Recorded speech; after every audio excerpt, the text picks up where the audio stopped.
স্ত্রীর জন্য জন্মদাত্রী মাকেও বাসায় ঢুকতে দিতে পারেন না আরজে কিবরিয়া।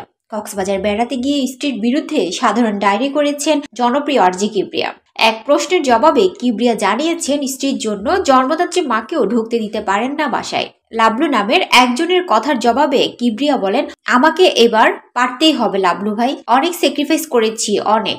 আপনি ছাড়া আর কে বেশি ভালো জানেন, জন্মদাতা মাকেও ঢুকতে দিতে পারি না আমার বাসায়, সন্তানকেও তাই বলে স্যাক্রিফাইস নো নেভার। আর কতকাল পাবলিক ইমেজের ক্ষতি হবে ভেবে নিজেকে নিজে ধ্বংস করব। আমি সবকিছুর জন্য প্রস্তুত আছি ইনশাল্লাহ। কক্সবাজার বেড়াতে গিয়ে স্ত্রীকে মারধরের অভিযোগ উঠেছে সামাজিক যোগাযোগ মাধ্যমে জনপ্রিয় আরজে কিবরিয়ার বিরুদ্ধে। কক্সবাজার সদর মডেল থানা পুলিশের ভারপ্রাপ্ত কর্মকর্তা রফিকুল ইসলাম বলেন, আরজে কিবরিয়ার বিরুদ্ধে স্ত্রীকে মারধরের একটি অভিযোগ পেয়েছি।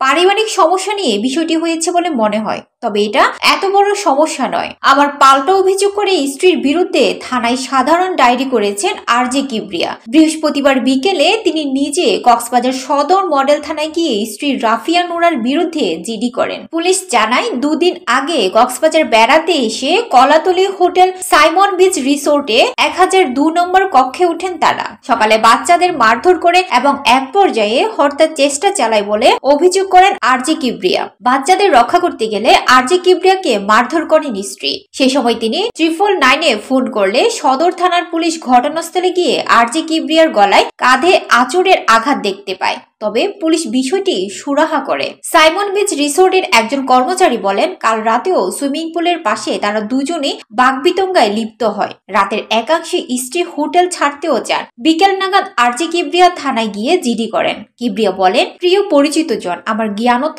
আমি কোনোদিন আমার পারিবারিক বিষয় নিয়ে সোশ্যাল মিডিয়াতে আলোচনা সমালোচনা হই এমন কোনো বিষয় নিয়ে কথা বলিনি।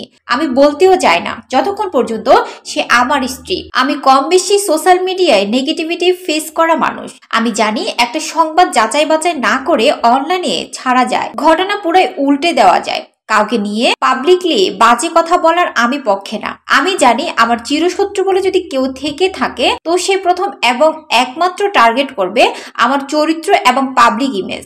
আমি সেটাতে বিন্দুমাত্র ভয় পাই না।